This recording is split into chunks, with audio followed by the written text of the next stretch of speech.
นะโมตัสสะภะคะวะโตอะระหะโตสัมมาสัมพุทธัสสะนะโมตัสสะภะคะวะโตอะระหะโตสัมมาสัมพุทธัสสะนะโมตัสสะภะคะวะโตอะระหะโตสัมมาสัมพุทธัสสะพุทธังธัมมังสังฆังนะมัสสามิ My greetings and best wishes to you all, and the respects to the Mahasangha. If you don't get to see me here so often, because most of my time is trying to support the sasana in the West, and it's a very young plant. It needs a lot of care, and when you turn your back, the rabbits get at it and it falls down again, so you have to pick it up and start again. So I spend most of my time not just in the monastery, but also trying to encourage the lay people and the general public in Britain and America to attune, to listen, to align themselves to the Dhamma as I've heard it and received it and practiced it in accordance with the teachings of the forest Ajahn. So that's why I'm never here. I'm trying to do my best to bring this to the Western countries. So it's a great pleasure to be here, both for refreshment, regeneration, and also to feel that maybe for some of you who can speak some English, I can give a little support or friendship or guidance. Yeah. Mm-hmm. So.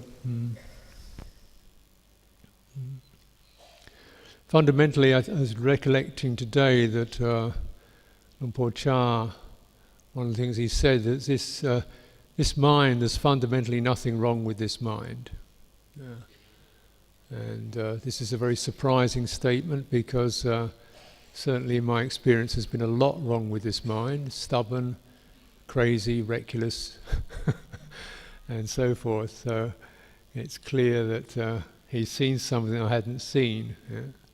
And so I looked at that and recollected that and began to consider, well, actually, you know, the problem is that the mind is clouded, covered with ignorance, but that ignorance can be allayed, can be cleared, and the citta, the mind, has the ability to tune in and stand up for sila. That's got a good chance. That must be in there. In the that which dispels ignorance, the ignorance about karma, cause and effect, and how we behave towards others in gross ways and simple ways and subtle ways, and how we act towards ourselves. And also ignorance or not understanding in terms of samadhi, recognizing and not understanding the fact that the citta can settle into itself and feel very comfortable, and therefore doesn't need and depend upon the supports of the sense world, sights, sounds, touches, and the pleasure of the senses. Citta doesn't know that. The citta that begins to at least consider that a possibility is a citta that begins to clear itself of ignorance.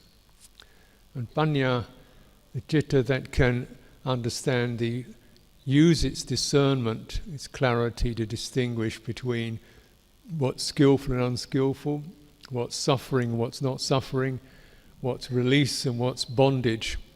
This is the citta that can really go far. This citta that can really comprehend this and take this through is the citta that is released from ignorance, and there's nothing wrong with that. And it's very helpful, important to recognize we have an alternative to the world that we experience through these clouds of ignorance and sensuality and attachment. And this is one of the duties of the Ajahns, is to recognize and remind everyone of this, because these clouds are very confusing and very, very fascinating and very cause a lot of emotions to get stirred up. Yeah. But for myself, I think it begins with recognizing one thing, that the ignorant citta can never go beyond, and even doesn't like to consider, is death. So I consider death a lot. I've been considering it since I was 7 years old.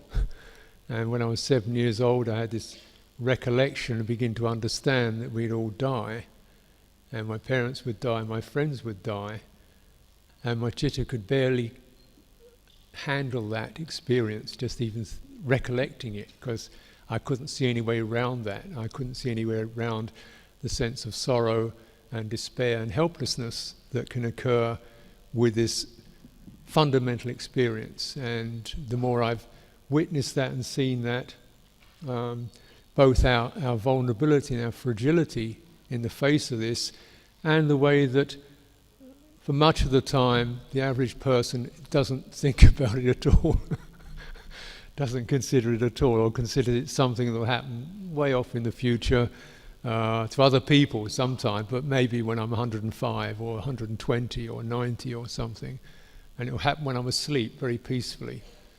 And when you live in a monastery, you recognize, no, it doesn't happen like maybe sometimes, but a lot of the time it happens when you're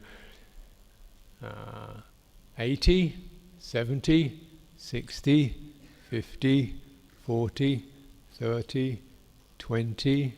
You get people die at the age of 10, 9, 8, 7, 6, 5, 4, 1. A woman came to me and her baby died inside her body before it even got born. So you can even die before you get born. That's how thorough it is, how it penetrates everything. And when the citta comes up against this, it's, oh no, oh no. And because we don't recognize there's a possibility other than death, a lot of the time human beings just say, oh, just have some fun, enjoy yourself, make what you can out of this before you go. So we spend our time playing games, doing things, building things, without recognizing the most important thing we need to build is our sila, samadhi, panya. And that's our duty as teachers, is to keep reminding people of this and recognizing it in ourselves, because the world won't tell you this. Yeah? And it won't tell you there's an option, there's an alternative. But this is the Buddha's first true teaching. He said, I have realized the deathless, the doors to the deathless are open. For those who have faith, of some saddha, who have the ability to listen, bring forth your faith. Yeah? Because the doors to the deathless are open. I know this for myself. So this is almost the original beginning of the teaching, and then people listen. What's he talking about? How can there be this? Yeah. This is because the citta by itself is actually endowed with the possibilities for sila, moral integrity, conscience and concern, compassion and kindness. All this in the area of sila. It has the capacity to restrain itself. We're not animals. We can hold back from our impulses. We can consider the welfare of others. We're not just blind creatures. So we have this advantage point. And it's up to us to make the full opportunity to use that, both in obvious ways and in subtle ways.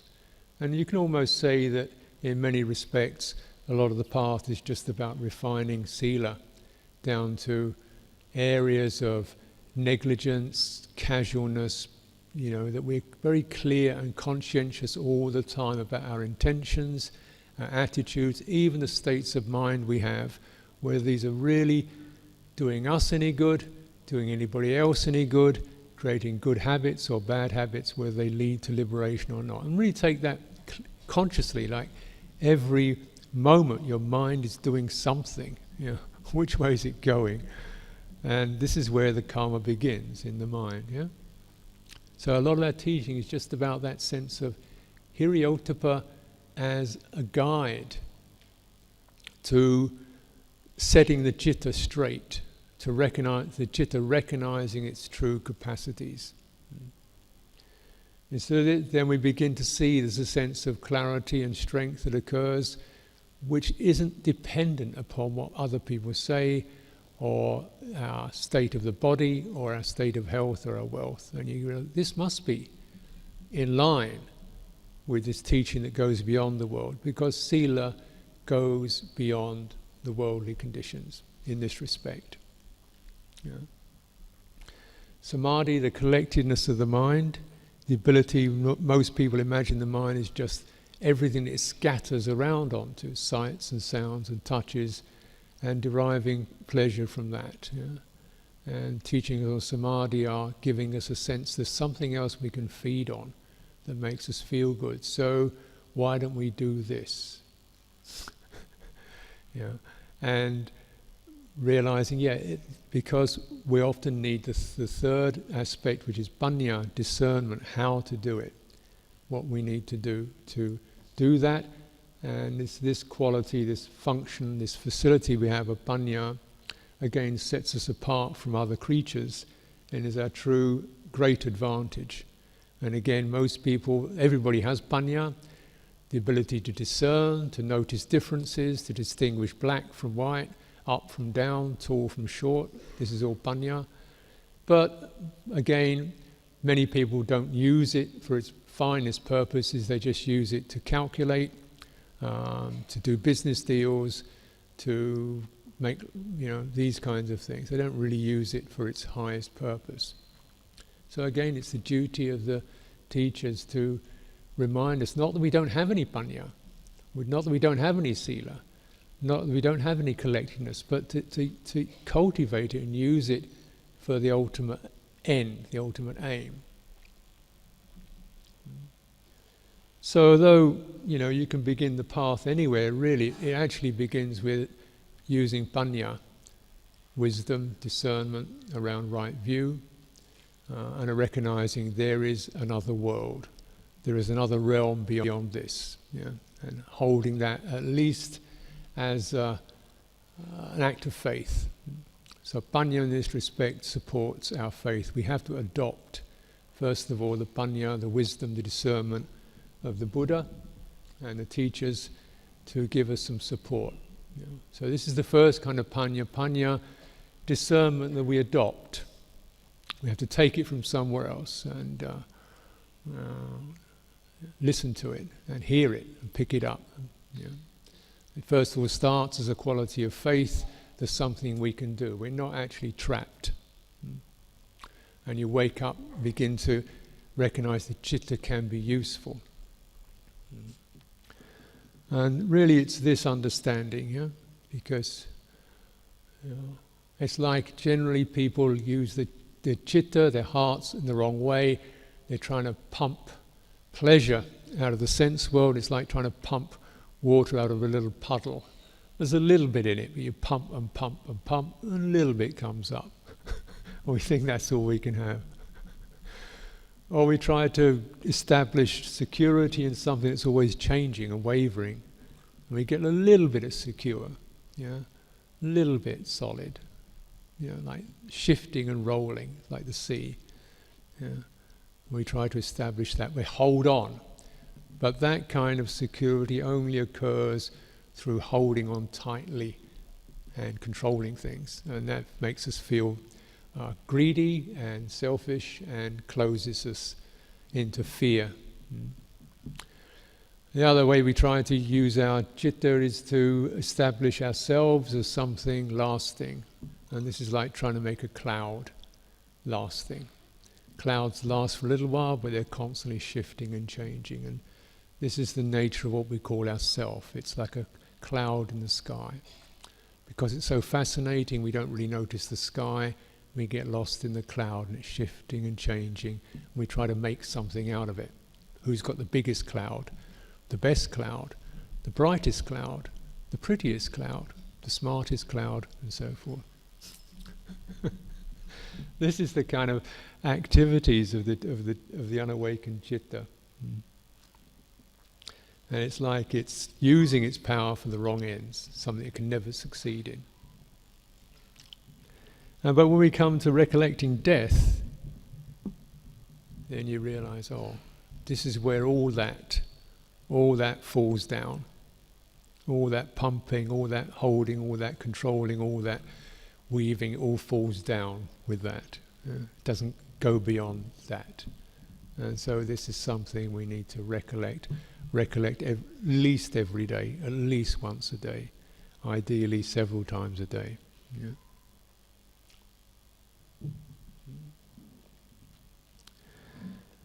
Now, because the nature of citta, to explore the nature of citta, we recognize that the citta is that which supervises and is fed by the senses. It supervises sight.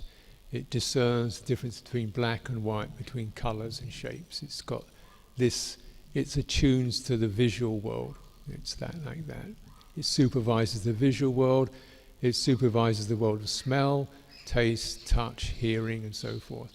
It supervises them.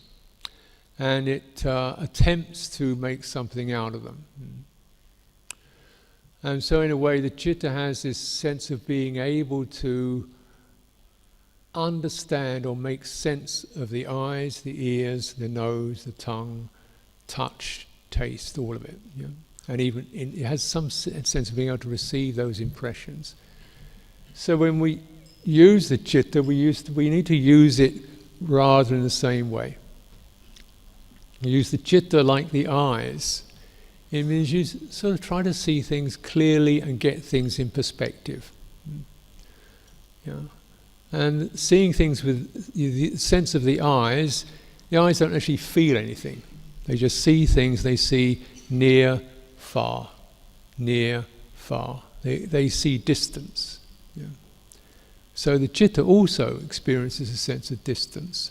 And we need to apply that to understanding what is when we look near, we look right into what's happening in our citta now. Is the citta peaceful, agitated, tense, happy? What is it? You look near. And also the citta is able to look far. What's the results? What's ahead of me? What are the results of my actions? So you use the citta rather like the eyes to do this with. You begin to see cause and effect and get some understanding. Also you begin to see and notice people and teachers. You get it in perspective. They're doing something else. They're not running around there. You begin to observe. And this is the way the Buddha said you first gain faith in a teacher. You see people who are composed. People who walk around with their senses restrained. People who don't accumulate lots of things. People who are content with little. And you think, oh, I see that. That's interesting. And he said, such a person, when you see that, you draw near. What's that about? Then you use your citta like an ear. You listen in and you take it in, what they're saying. You take it in. The ears don't see distance. You don't hear. The ears take things in, and we get a sense of being affected by what we hear. Then you use the citta like a nose. Yeah. The nose you use when things get quite close. You kind of, what's that? What's that? What's that? What's it smell like? What's it coming into me? Yeah, is it sweet? Is it sour? Is it bitter? Is it smoky? Is it what? What's that? Use citta like a nose. You sniff and you inquire the way the nose does when you smell things. Is this ripe? Is it wrong? Is it? And these are like normal functions that we might have when we even go to a market and buy some food. You look at it, that fruit looks good. And you pick it up, maybe shake it around, then what's it smell like? It smells pretty good. Yeah. And similarly you do this with the teachings. And what's the fragrance? The Buddha said there's the fragrance of virtue. Yeah. Something quite sweet, something promising, something you can take in easily and enjoy, savour. There's no bitterness, no harsh taste to it. So use your citta like this. And this is what we do often in the preparations for our practice. We check things out, we observe things, we listen into things, we let things come into us a little bit. Yeah. When things seem safe enough or clear enough, you take it in a little bit more, a little bit further. Oh, what's happening here? You take it into your body through your nose. Take a little bit in. This is often what we do as we begin to see teachers or begin to hear Dhamma. You sniff a bit. Is this sound? Where does this go? Is this sweet, harsh, bitter? How's this? And the citta is starting to use itself more fully, more clearly. But actually, when it comes down to really the real powerful work, we would say the inner work, working on the citta itself, the citta is like a hand, becomes like a hand. Everything else that is distant, when a hand touches something, you're right on it. This is called direct practice. You get your hand on something and you handle it and you govern it and you feel it and you turn it around and you poke it. You've got different aspects to a hand. The citta, like the hand, has many different facilities. So first of all, we have fingers. The fingers can both poke, point. You can do this with a finger. When your citta does this, what's that? This is called vitakka. Basic, bringing something to the mind, you point at something, what's that? Then you rub it. This is called vichara. How is it? Smooth, rough? You do this, vichara. So this way you begin to look into the qualities of the citta. Is it, point it. Where is this now? Where is the citta sitting now? Is it in skillful state or unskillful state? And actually much of our beginning practice in this interior work is just getting the citta to sit still, enough to be examined. This is why so much of the time we have to kind of remind, there's no point in running because you can't run past death. Therefore, sit down, sit still, and use your body, go into your body. So the vitakka often points to what's happening in your body. The breathing in and out, the sensations of your body, the elements of your body. It says, go in there. Somehow you were born with this. There is an answer in this. There's a key in this. The Buddha said, in this very body, there's the possibility of liberation. Once you know how to go into it rather than be distracted by it. Vitakka, you point. And actually most of the teachings that one has to give to people is just to do this, to get their citta to sit down. And this is very much the case in the Western world, where people are speeding along everywhere else, and everybody now, as you do, has these little handsets, so they're going like this all the time. These little handsets, gadgets. So they're actually never really pointing at this. They're always pointing at a screen and looking at these images on a screen. So you say, look, just switch it off and point at this. And people sometimes find that very difficult to do because they can't even feel their bodies anymore. Barely feel a body. Their citta is so strung out, so distracted, they can barely feel the presence of their own body. So you just feel sitting, walking, standing, lying, just very simple stuff, again and again. And the qualities of panya are necessary to, in this simple way of discerning pressure from ease, discerning the elements of the body, the earth element, the fire element, the water element, the air element, just to keep your panya waking up, and waking up to this realm that it's lost touch with, which is the realm of the citta. And the citta's place for practice is in this very body. This is where it has to sit down, it can sit down. And a lot of our practice of samadhi is just to get the citta to sit within this body. And the tools of that are the fingers of the mind, vitakka, vichara.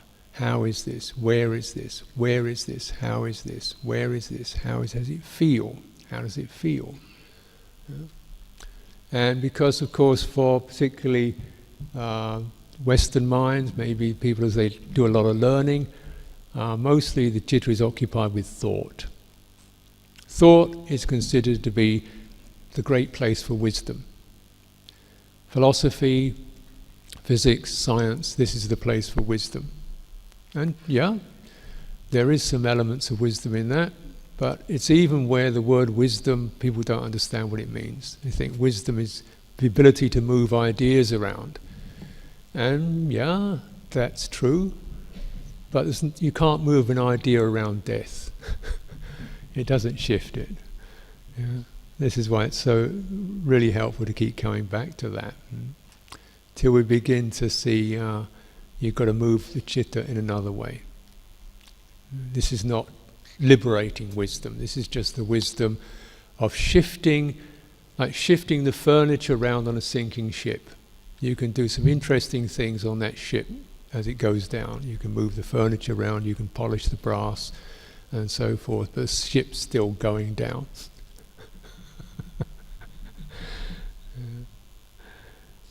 So we learn this. And this is often the basis of practice. It's just getting established, getting the mind to citta to sit down, and then tune into sila. When it finally sits down a little bit, now what's right, what's proper, what's true, and we begin to recognize, uncover this capacity for sila. Because the sila is not in the body, but you need to settle the citta in the body to really get it to come into enough stability to understand sila. This is why the world has got so little sila in it, really. That most people are barely in their bodies at all. They're just out into the world of beliefs and ideas and possessions and ownership and so forth. So we use citta like a hand. Fingers that point, fingers that sample. Sometimes you have to use citta like a fist. Stop. Yeah. Or like a palm. Stop. Yeah. Just stop doing that. Yeah. And put some strength into it. So in this way, you're using these different qualities to exercise the citta. It's good to learn it to make it stop.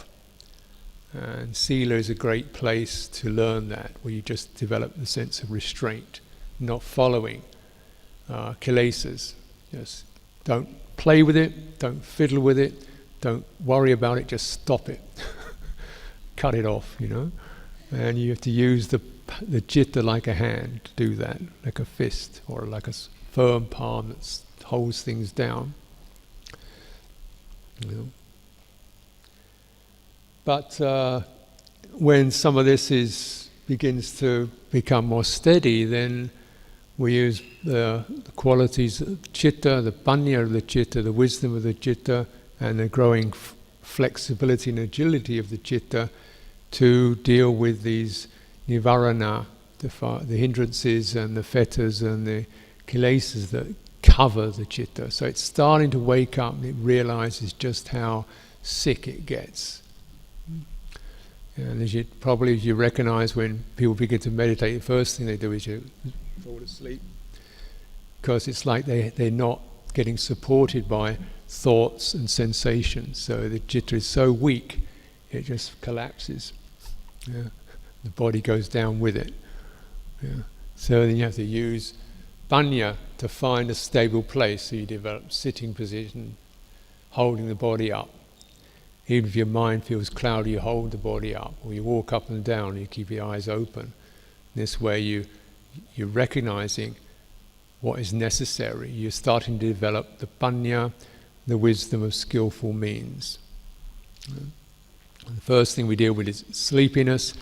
The other thing we deal with is restlessness, powerful energy too much energy often going into the thinking mind. So very often people find they sit down, they're just thinking all the time about the future, the past, their family, themselves, their business, their pleasure, their enjoyments, their problems, and it just goes on and on and on. Yeah? So then you have to use the wisdom element of the citta to begin to recognize and tell the citta, you cannot think of an answer, you cannot think the future, you cannot think security, you cannot think yourself into a sense of security about the future, you cannot think yourself clear of worry, you cannot think yourself safe. It doesn't work because we've been doing it all out many years and it hasn't arrived yet. It's not going to arrive. It's not anything wrong with your thinking, but your thinking is very limited what it can do. And you begin to get weary of thinking and turning the citta towards direct experience.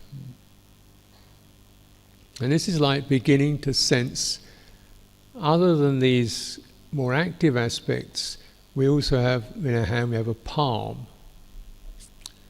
The palm of the hand is very different from the fingers.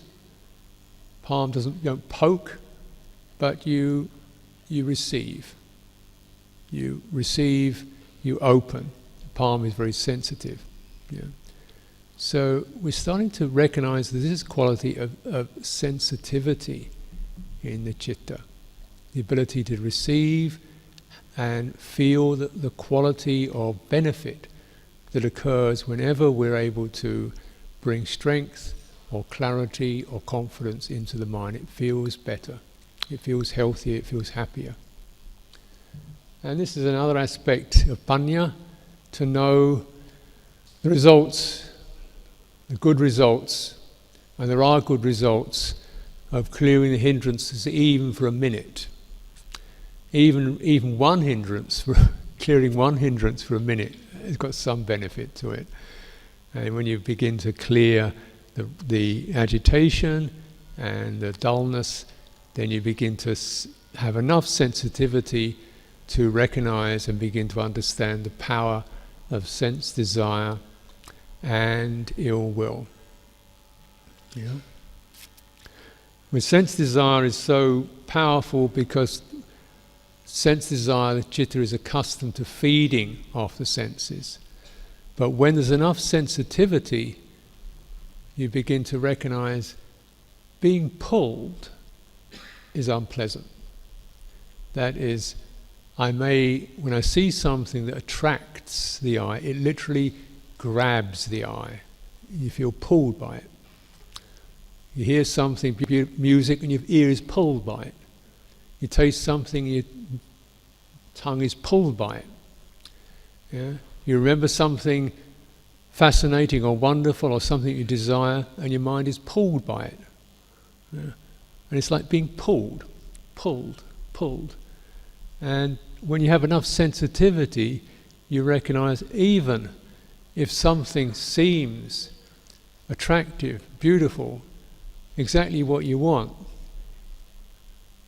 being pulled, being dragged along is unpleasant. It's unpleasant. It's like a hungry dog that's always seeking something to eat. And it never gets a good enough meal. Because we've all done this. We've all sought satisfaction in sights and sounds and tastes and tactile things we can squeeze or hug or taste or smell, and we've all done that. And so where does that go? Yeah. And yet the citta doesn't recognize somehow or another at the moment of that, when the attraction, when the sense contact hits it, it's still blinded. So we need the sensitivity to recognize the pull, and the being pulled is itself unpleasant. So seeking pleasure is unpleasant. Even sensory pleasure is kind of unpleasant because it just agitates everything. And you begin to recognize that there's a pleasure that comes from not being agitated. not being stirred up. And this is an interesting pleasure, and it's a pleasure. The Buddha said, don't deny yourself this one. This is the pleasure born of stepping back, viveka, non-attachment, disengagement. This one you can trust and rely upon. Develop your taste for this one. This one is the one that's going to, in line with the Dhamma. The pleasure that comes from disengaging, from detachment, from seclusion, withdrawal. And you can do it. You can do it because you begin to recognize, as your citta becomes more flexible, that you have the ability to do that, and that the pull of the senses is distinctly rough and have little benefit. The Buddha said it's like a leper scratching his sores. You get a little bit of relief for about 10 seconds before you've got to scratch again. And it's rather like that. But the pleasure of detachment is long-lasting. And this is the line that we begin to develop with the palm of the citta. And then we recognize our skills are in keeping in touch with the fullness of our citta's sensitivity and exercising it and directing objects towards it, handling the right objects, directing towards it. This is called yoniso manasikara, deep attention, proper attention, wise attention, rather than attention that's rushing out, going everywhere. It keeps reminding us, here, you've already got this, you already have this, you don't need to run anywhere, you can rest back in this. And this is what gives rise to samadhi. Just these factors alone. The understanding the sense realm, understanding detachment, practicing it vigorously, practicing it sensitively, practicing it constantly. And ill will, again, when we feel however unjustly we've been treated, however people have harmed us or abused us or insulted us or betrayed us, then when your citta is sensitive, you realize, yeah, maybe that's true. Maybe all that's true. But it's better they do that to me than I do that to them. Because if I do that to them, my citta is going to be unpleasant. It's going to create karma. Better I can receive that and let it go. So we also learn that the open palm of the citta can let things roll off it. Doesn't have to stick. It only sticks when you do that. When you hold on to blame, when you resent pain, you clench around it, and you get angry and annoyed, and then you want to hit somebody. It's like that, and then you just keep it open. Then things can roll through.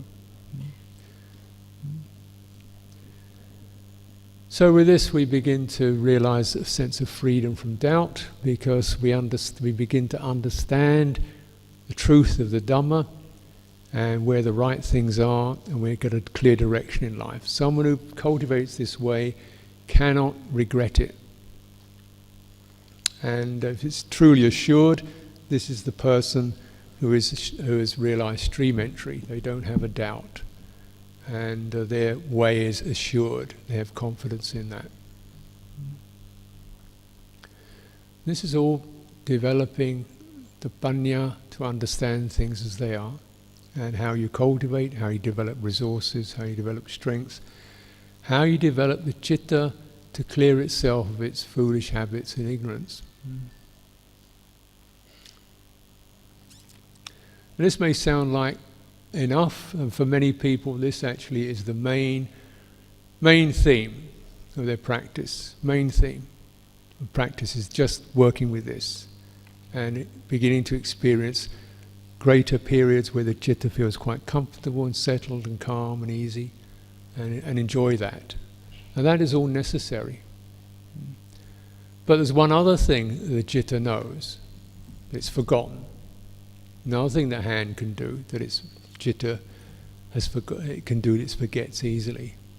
Yeah. It can do this. It can do this.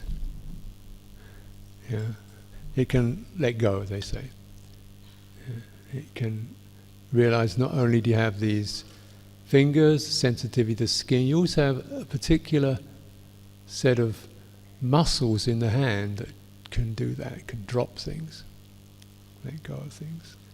And this is what the citta begins to sense every time it begins to release itself from hindrance and experience both the pleasure, but even more important than the pleasure, which is the subtle pleasure of detachment, of calm, which at first is our main theme, our main food, because we need that food to give us strength. We need the food of calm and composure and confidence. We need that to get strength. After you've had a good meal, after you've fed on that for a while, and it's no longer something that's so rare, pleasantness, the pleasant's good, it's pleasant, it's pleasant, it's very, it's good, I enjoy it, I feel very comfortable with that, so this is nice. But this also isn't getting past that death thing, is it? I get into some nice state of mind, so am I going to be in a nice state of mind when I'm coughing on my deathbed? Probably not. I'm going to be calm when I'm lying there sick? Probably not. But so the most important thing is we're learning this sensitivity, just to know that whatever is conditioned, pleasant, unpleasant, skillful, unskillful, is something that we can let go, drop. This is the panya, highest degree of panya. Requires maturity, it requires all the faculties to come together, and it takes time. But while we have time, how old are you?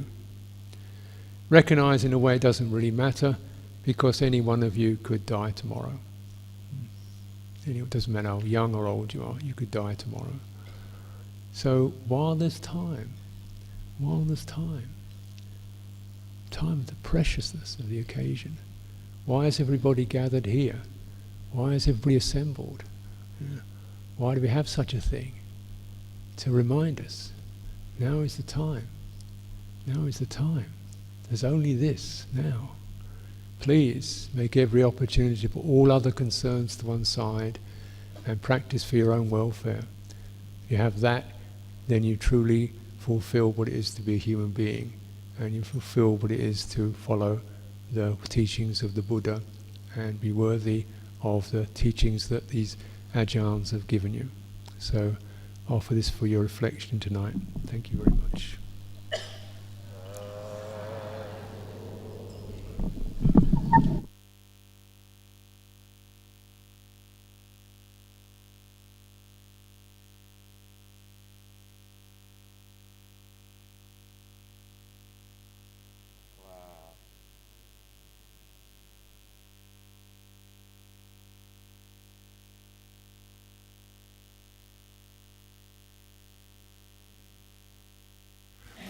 กับผมขอโอกาสทำหน้าที่แปลหรือสรุปบทความที่หลวงพ่อสุจิตโตได้ไต่บรรยายเป็นภาษาอังกฤษตั้งแต่แรกท่านบอกว่าที่จริงท่านดีใจที่ได้มีโอกาสมาในคราวนี้ปกติท่านไม่เคยมาบ่อยเท่าไหร่เพราะว่าท่านทำศาสนกิจในประเทศอังกฤษไม่ใช่เฉพาะสำหรับพระแต่ว่าสำหรับโยมชาวต่างชาติทางโน้นด้วยและวันนี้ที่หลวงพ่อได้มารวมที่งานวัดหลวงพ่อพง ท่านก็มีความปลื้มปิติโสมนัสที่เห็นว่าญาติโยมพอออกมารวมกันมาฝึกปฏิบัติแล้วก็ระลึกถึงครูบาอาจารย์พระเดชพระคุณหลวงพ่อชาด้วยซึ่งในการ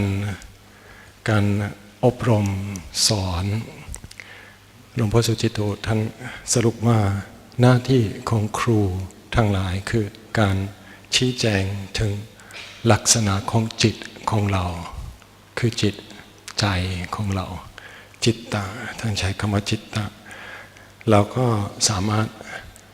ความสามารถของลูกศิษย์ก็เพิ่มขึ้น ตามการแนะนำถ้าเรามีการใช้ปัญญาในการสังเกตจิตในการดูจิตเราก็ฝึกจิตให้มีประสบการณ์โดยตรงหลวงพ่อท่านพูดถึงว่าก็ปกติเราถูกหลอกจากสิ่งภายนอกเสมือนหมอกเมฆที่ผ่านสายตาของเราก็ทำสายตาของเรามัวไม่เห็นชัดแต่หมอกเมฆก็ที่จริงเป็นส่วนหนึ่งของประสบการณ์ของเราที่เราได้รับทราบที่เราได้สัมผัสตามธรรมชาติของเราจึงต้องใช้ปัญญาที่จะมองทะลุว่าที่จริงมีอะไรเกิดขึ้นกับเราก็พยายามที่จะเข้าใจ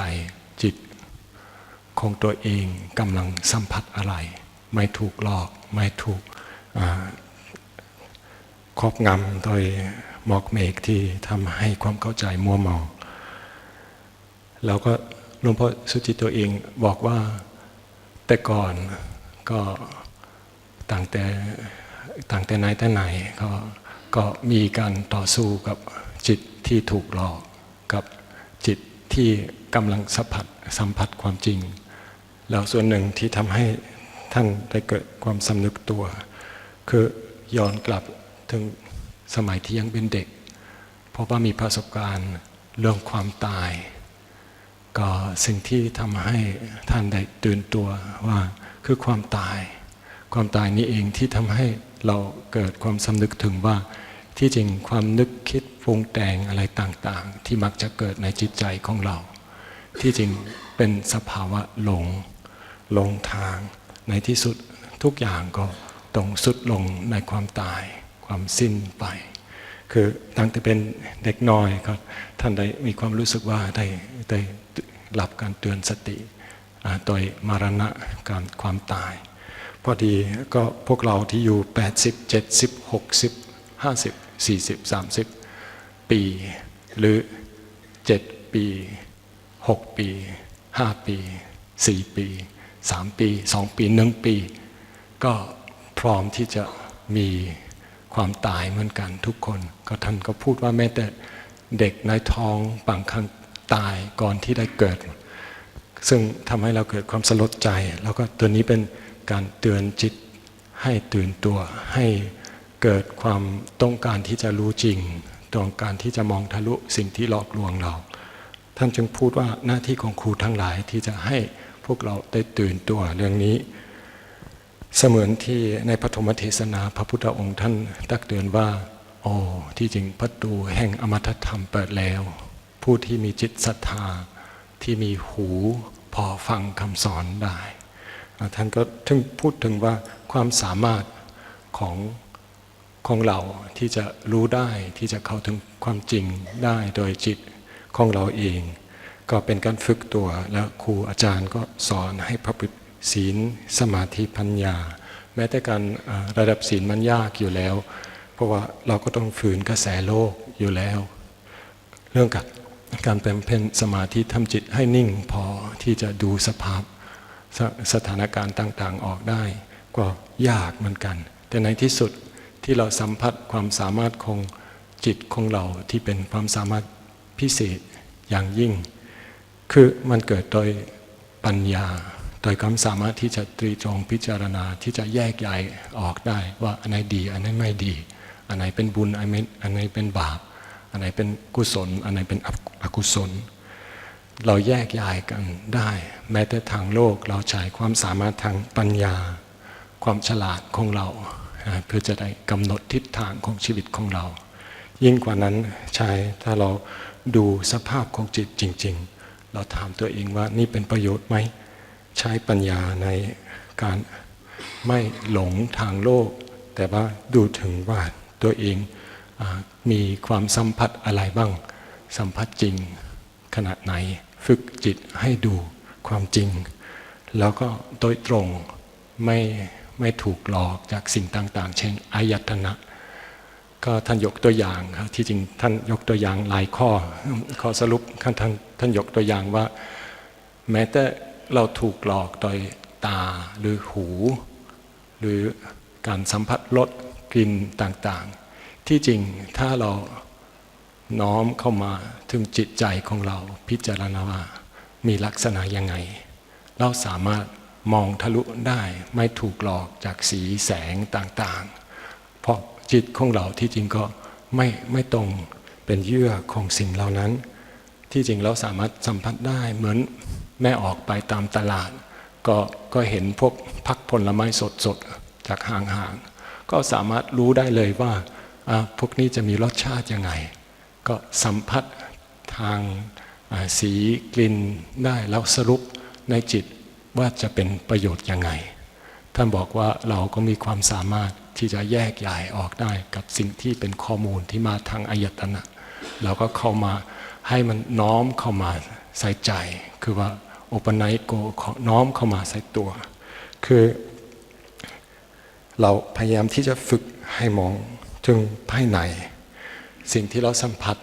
ก็ตามก็เป็นเรื่องภายนอกแต่ว่าขอให้น้อมเข้ามาใส่ตัวโดยการฝึกจิตที่จริงบางครั้งก็เราต้องจับสิ่งบางอย่างใช้มือมาจับเหมือนที่เราเอาผลไม้มาจับมันอยู่ในมือของเราสัมผัสได้รูปคลำได้รู้จักมันน้ำหนักเท่าไหร่เป็นต้นเราสัมผัสตัวอยู่ของเราแต่ละอยู่อย่างละเอียดสิ่งเหล่านี้เทียบกับการใช้การวิจาราในการพิจารณาสิ่งที่เราสัมผัสให้มันละเอียดให้มันดูทั่วถึงว่ามีลักษณะไหนบ้างเป็นความสามารถของจิตของเราที่จะสามารถที่จะตรีตรองพิจารณาได้บางครั้งเราต้องกำมือสั่งตัวเองให้หยุดหรือต่อสู้กับอุปสรรคใช้มือสัมผัสอย่างแรงหรือห้ามโดยการใช้ลักษณะแบบหยาบของมือของเราที่จะป้องกันความอันตรายเช่นหากว่าเรากำลังจะละเมิดศีลเป็นต้นเราต้องสั่งตัวเองให้หยุดแต่โดยปกติหากว่าเราฝึกตัวเองดีๆจิตของเราหรือความสามารถที่จะมองทะลุสิ่งต่างๆได้ก็จะละเอียดลงจะอ่อนโยนลงจะมีความสามารถที่ลึกลงที่จะพิจารณาจนลึกจนถึงอะไรเล็กน้อยที่เป็นการเคลื่อนไหวทางจิตใจก็เราสามารถที่จะจับได้เช่นตอนที่เรานั่งนิ่งสมาธิก็เราสั่งตัวเองให้หยุดก่อนหยุดการนึกคิดปรุงแต่งแต่ยังมีนิวรณ์เป็นบางสิ่งบางอย่างที่เกิดขึ้นแล้วก็สิ่งเหล่านี้เราพยายามที่จะจับเหมือนเราก็ใช้อยู่มาพิจารณามาชี้แนะมาดูสองความรู้สึกเข้าข้างในใช้ปัญญาพิจารณาว่านี่เกิดขึ้นกับเราทำได้เพราะว่าเรานั่งนิ่งๆเราหยุดกิจกรรมภายนอกเช่นที่เรานั่งสมาธิช่วงนี้นั่งภาวนาเราสั่งให้กิจกรรมการสัมผัสภายนอกได้ลดลงเพื่อจะได้รู้ละเอียดขึ้นได้อันนี้ครูบาอาจารย์ทั้งหลายก็สอนให้เราวิธีทำสมาธิอยู่นิ่งๆดูไว้ก่อนให้โลกภายนอกได้ผ่านไว้ก่อนเหมือนหมอกเมฆแล้วสิ่งที่ปกติเราถือในมือเป็นสิ่งต่างๆเช่นก็ท่านก็ทำถามเหมือนกำลังกดมือถือเนี่ยสิ่งเหล่านั้นก็ไม่ให้หลอกหยุดไว้ก่อนอยู่นิ่งๆแล้วก็ดูภายในดูโลกภายในดูจิตของตัวเองเราก็ขอให้สัมผัสความนึกคิดปรุงแต่งหากว่าเราสามารถที่จะดูละเอียดขึ้นได้ความสามารถของเราทำให้เราเกิดความรู้สึกว่าสิ่งต่างๆยั่วยวนกิเลสของเราได้น้อยลงเราเห็นโทษในสิ่งต่างๆที่ยั่วยวนกิเลสที่เป็นสิ่งที่ปกติครอบงำคนเราก็สิ่งที่เป็นแรงดึงดูดที่มาจากอายตนะต่างๆเราอาจจะสามารถที่จะมองทั่วถึงได้เห็นเท่าทันได้แล้วก็พวกเราก็ถอยหลังจากโลกภายนอกถอยหลังเพื่อความละเอียดอ่อนของจิตของเราเหมือนเราก็เริ่มที่จะสละโลกเริ่มที่จะปล่อยวางเสมือนที่เรากำมือไว้เราปล่อยมือให้เปิดแล้วทุกสิ่งทุกอย่างมันจะไม่ได้จับไม่ได้ยึดมั่นเราเริ่มที่จะปล่อยแล้วก็การที่ เราได้สัมผัสตอนที่เราปล่อยเราอยู่นิ่งๆทำให้จิตของเราเกิดความกำลังเกิดความรู้สึกว่าโอ้อัศจรรย์เราไม่ถูกหลอกเราทำได้เราสามารถที่จะทวนกระแสได้แล้วเราละเอียดขึ้นจนถึงหาความสุขภายในได้สิ่งภายนอกก็เป็นของหยาบเราเจอความที่ละเอียดอ่อนภายในใจของเราแล้วก็กำลังของเราความรู้สึกของเราก็เสมือนที่พระพุทธองค์สอนในธรรมเทศนาแล้วก็ได้ศรัทธาว่าจิตของเราพอที่จะเข้าใจได้พอที่จะสัมผัสความจริงได้แล้วความสุขที่เกิดจากสิ่งเหล่านั้นเป็นความสุขในการเสียสละในที่สุดก็การเสียสละเหล่านั้นก็เป็นสิ่งที่ทำให้เราเกิดการรู้สึกว่าไม่ต้องกลัวแม้แต่การเสียสละชีวิตแม้แต่การเสียสละในครั้งสุดท้ายที่เราต้องตายก็เราถึงที่เราไม่กังวลไม่กลัวสิ่งที่วัดสะดุงสำหรับจิตตามปกติทางโลกคือความตายเราใช้การพิจารณาแล้วให้กำลังต่อจิตของตัวเองโดยการเสริมปัญญาโดยการพิจารณาให้ได้พร้อมที่จะเผชิญทุกสิ่งทุกอย่างตามที่มันเกิดในโลกแล้วให้อยู่ในสภาวะที่จิตของตัวเองไม่หวั่นไหวไม่ถูกหลอกแล้วก็อยู่ในสภาวะที่ยอมรับความจริงจนถึงก็เกิดปัญญาเหมือนที่พระพุทธองค์สอนว่าเราเห็นว่าทุกสิ่งทุกอย่างที่เกิดขึ้นก็ในที่สุดเราต้องปล่อยวางมันต้องผ่านไปสิ่งเหล่านี้เราถือว่าเป็นความพร้อม ที่เป็นจุดมุ่งหมายของการฝึกหัดของเราตามแนวของครูบาอาจารย์ที่หลวงพ่อท่านสรุปไว้ท่านบอกไว้ว่ามันใช้เวลาแต่ว่ามันเพิ่มกำลังในการกระทำของเราเมื่อไหร่ที่เมื่อไหร่ที่เราน้อมสิ่งต่างๆที่เรากำลังสัมผัสอยู่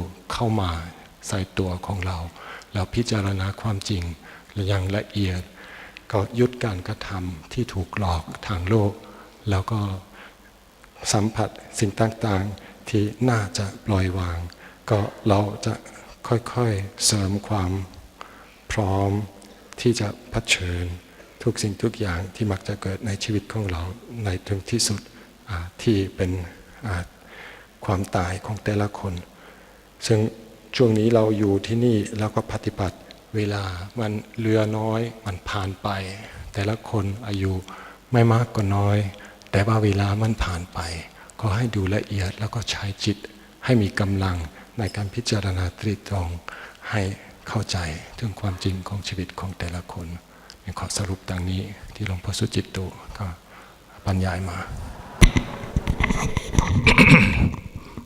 ก็จบที่เทศจบเมื่อกี้คือหลวงพ่อเกวลีแต่จบก่อนหลวงพ่อสุจิตโตท่านก็สรุปโดยย่อก็ไม่ย่อละก็เยอะอยู่ก็ในเรื่องการปฏิบัติทางด้านจิตใจครับก็ขอกราบขอบพระคุณหลวงพ่อสุจิตโต